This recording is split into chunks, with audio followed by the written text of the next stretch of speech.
Hello India, प्यारे देशवासियों को मेरा अभिनंदन। मेरे YouTube channel A to Z के ट्रिक्स में आपका स्वागत है।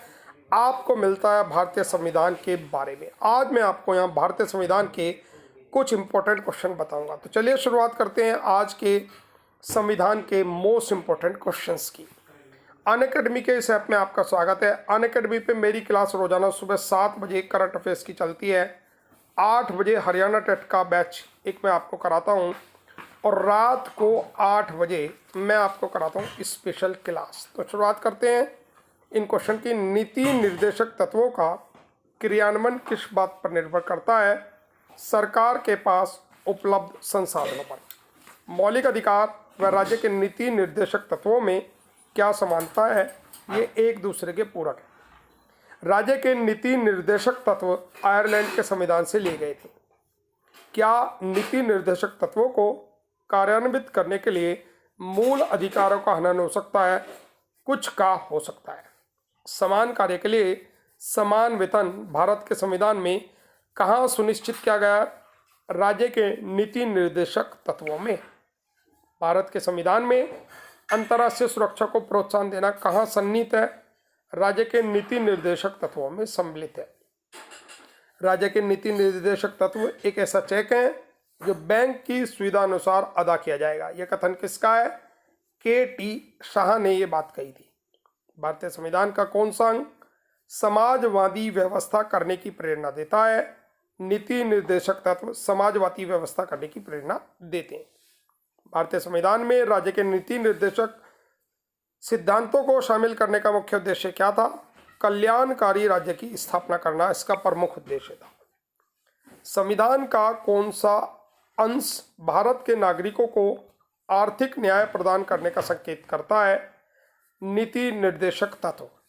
राज्य के नीति निर्देशक सिद्धांतों में किस अनुच्छेद का संबंध अंतर्राष्ट्रीय शांति और सुरक्षा के सर्वन से है? अनुच्छेद 51।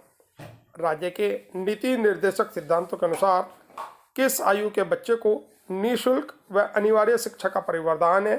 14 वर्ष तक के आयु के बच्चों को। भारत के किस राज्य में समान नागरिक संहिता लागू है? गोवा में। नीति निर्देशक तत्वों का महत्व किसके लिए है? राज्य के लिए। समान न्याय और निःशुल्क विधि सहायता का प्रावधान किस अनुच्छेद में है? अनुच्छेद 39A में। संविधान में कल्याणकारी राज्य का आदेश कौन देता है? नीति निर्देशक तत्व देते हैं। राज्य के नीति निर्देशक तत्वों में कौन सा अधिकार शामिल नहीं है? सूचना का अधिकार, राइट टू इंफॉर्मेशन, इसमें शामिल नहीं किया गया। किस समिति का पदेन अध्यक्ष लोकसभा अध्यक्ष होता है? नियम समिति का। लोकसभा महासचिव की नियुक्ति कौन करते हैं? लोकसभा स्पीकर करते हैं।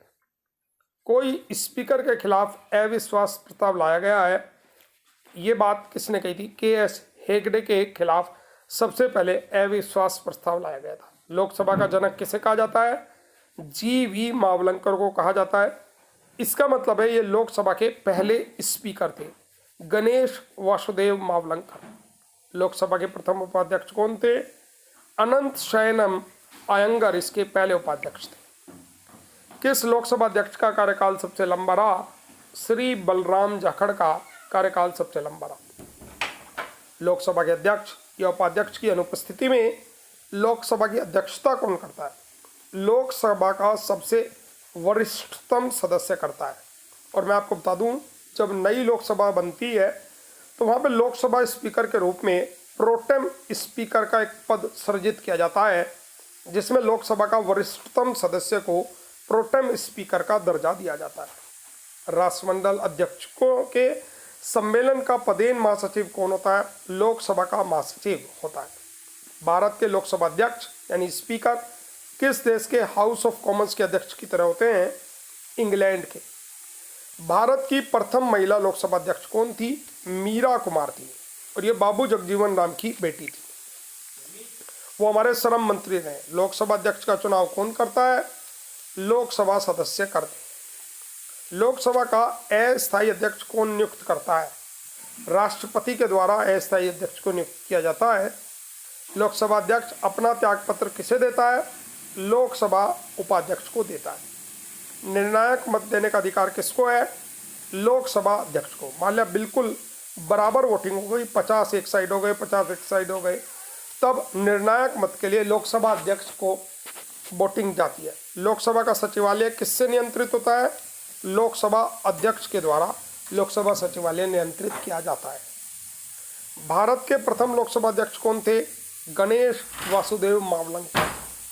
भारतीय संसद के दोनों सदनों के संयुक्त अधिवेशन की अध्यक्षता कौन करता है? लोकसभा अध्यक्ष करते हैं। लोकसभा में किसी विधेयक को धन विधेयक के रूप में कौन प्रमाणित करता है? लोकसभा अध्यक्ष प्रमाणित करते हैं। निर्णायक मत देने का अधिकार किसको होता है? लोकसभा अध्यक्ष को ही होता है। 6 से 14 वर्ष की आयु तक शिक्षा का अधिकार कैसा अधिकार है? ये एक मूल अधिकार के रूप में जाना जाता है। देखिए यहाँ मैं आपको बता दूं, मेरा जो रेफरल कोड है वो A2Z career CAREERS A2Z careers मेरा रेफरल कोड है। अगर आप प्लस कोर्स लेते हैं तो आपको 10% का स्पेशल डिस्काउंट मिलता है। इस रेफरल कोड को डालने के बाद अप्लाई का बटन जरूर दबाएं, तभी आप मेरे साथ एक डिस्काउंट पा सकते हैं अनअकैडमी के सभी कोर्सेज पर। BR अम्बेडकर ने किसे संविधान का हृदय व आत्मा कहा था? संवैधानिक उपचारों को संविधान का हृदय और आत्मा कहा था, और ये हमारे पहले कानून मंत्री भी रहे हैं BR अम्बेडकर। मौलिक अधिकारों को लागू करने के लिए रिट कहाँ दायर की जाती है? उच्चतम न्यायालय में की जाती है। किस याचिका का शाब्दिक अर्थ होता है? हम आदेश देते हैं। परमादेश को बोला जाता है। सूचना का अधिकार किस राज्य में लागू नहीं है? जम्मू कश्मीर में लागू नहीं है। 31 अक्टूबर 2019 को अब जम्मू कश्मीर के 2 टुकड़े हो गए और 2 यूनियन टेरिटरी बन गई, जम्मू कश्मीर और लद्दाख। अब शायद सूचना का अधिकार वहाँ पे भी लागू हो जाएगा। मूल अधिकारियों को सर्वप्रथम किस देश में मान्यता दी गई थी? संयुक्त राज्य अमेरिका में। मूल अधिकार भारत के संविधान में अमेरिका से लिए गए, जबकि मूल कर्तव्य रूस यानी रशिया के संविधान से लिए गए हैं। डॉक्टर BR अम्बेडकर ने संविधान के किस भाग को सबसे अधिक अलौकिक भाग कहा था? भाग 3 को कहा था। भारत के संविधान में मूल अधिकार क्या है? मूल संविधान का हिस्सा ही मूल अधिकार है। मौलिक अधिकारों का निलंबन कौन कर सकता है? राष्ट्रपति को ये पावर होती है। सूचना का अधिकार भारत के संविधान में किस अनुच्छेद के द्वारा जोड़ा गया? अनुच्छेद 19A, जिसे हम हिंदी में 19 के भी बोलते हैं। ये सूचना का अधिकार था। इसी तरह शिक्षा का अधिकार किस अनुच्छेद में जोड़ा गया? अनुच्छेद 21A यानी 21 के में। तो सूचना का अधिकार 19 में, 19 के में, शिक्षा का अधिकार 21 के में जोड़ा गया। अनुच्छेद 24 में मौलिक अधिकारों में क्या वर्णित है? बच्चों का शोषण के विरुद्ध अधिकार। संपत्ति का अधिकार कैसा अधिकार है? संपत्ति के अधिकार को अब कानूनी अधिकार बना दिया गया। संविधान के अनुच्छेद 23 में किसका वर्णन है? शोषण के विरुद्ध अधिकार।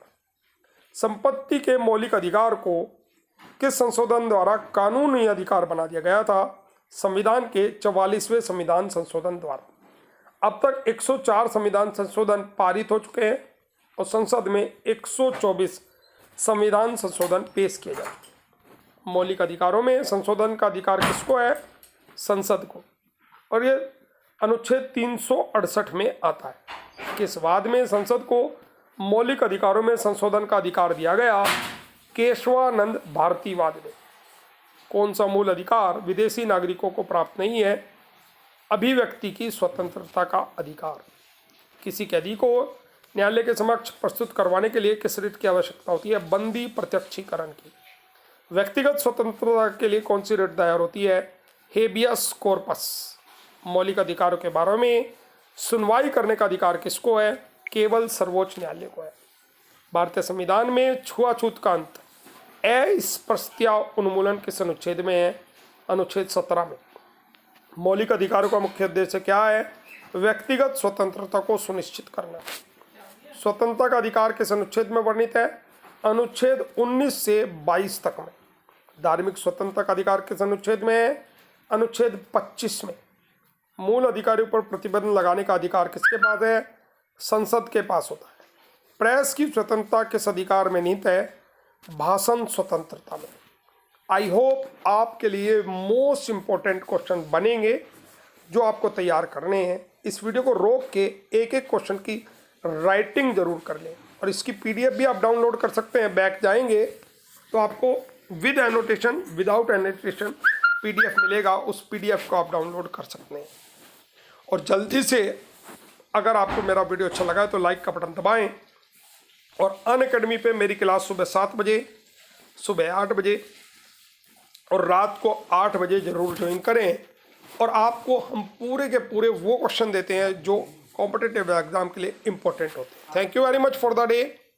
आई will meet tomorrow. Till then bye, God bless you. तो प्यारे छात्रों, अभी अभी मैंने आपको बताया अपने अनअकैडमी प्रोफाइल के बारे में। चलिए मैं अब आपको बता देता हूँ अपने यूट्यूब चैनल के बारे में। मेरा यूट्यूब चैनल है A2 जॉर्करियस जीके ट्रिक्स के नाम से, जहाँ पे रोजाना शाम को 7 बजे आपको एक वीडियो मिल जाता है। कल मैंने आपको दिया था स्वतंत्रता दिवस के कुछ मुख्य इम्पोर्टेंट पॉइंट्स, और एक कम्युनिटी बॉक्स में रोजाना मैं एक क्वेश्चन भी आपको देता हूँ। इसका सही आंसर था शोएब मलिक। केवल 18% लोगों ने इसका आंसर दिया। बड़ा आश्चर्य होता है कि आपकी करंट अफेयर्स इतनी अच्छी तैयार नहीं होती, और आप जो भी कहते हैं ना, एक भेड़ चाल है। किसी ने एक आंसर लगाया दिनेश चंदीमल, तो सबने ही दिनेश चंदीमल लगा दिया। अरे भाई, इसका आंसर शोएब मलिक है। सानिया मिर्जा जो टेनिस स्टार है, उनके पति हैं, पाकिस्तानी हैं, और पहली बार 10,000 रन बनाए। तो सही आंसर देने की कोशिश करा करें, तुक्के ना मारा करें, और किसी के पीछे नहीं चलना चाहिए। अगर आपको नॉलेज है तभी लगाया करें, ऐसे तुक्के मारने से क्या फ़ायदा होता है। चलिए एनीवे, लेकिन अपने आप को तैयार जरूर करना है। इससे आपको ये तो पता लग जाता है ना कितने पानी में। और कल जो ये वीडियो है मेरा अच्छा लगे तो ये A2 जॉर्करियस जीके ट्रिक्स के नाम से मेरा यूट्यूब चैनल है, इसे ज़रूर सब्सक्राइब कर लें। और नई नई वीडियो आपको यहाँ मिलती है कंपटीशन के बारे में। NT-UGC नेट का पूरा पेपर भी सोल्व करके मैंने आपके लिए यहाँ डाला है। Thank you very much for the day. I will meet you tomorrow. Till then bye, God bless you. Sayonara.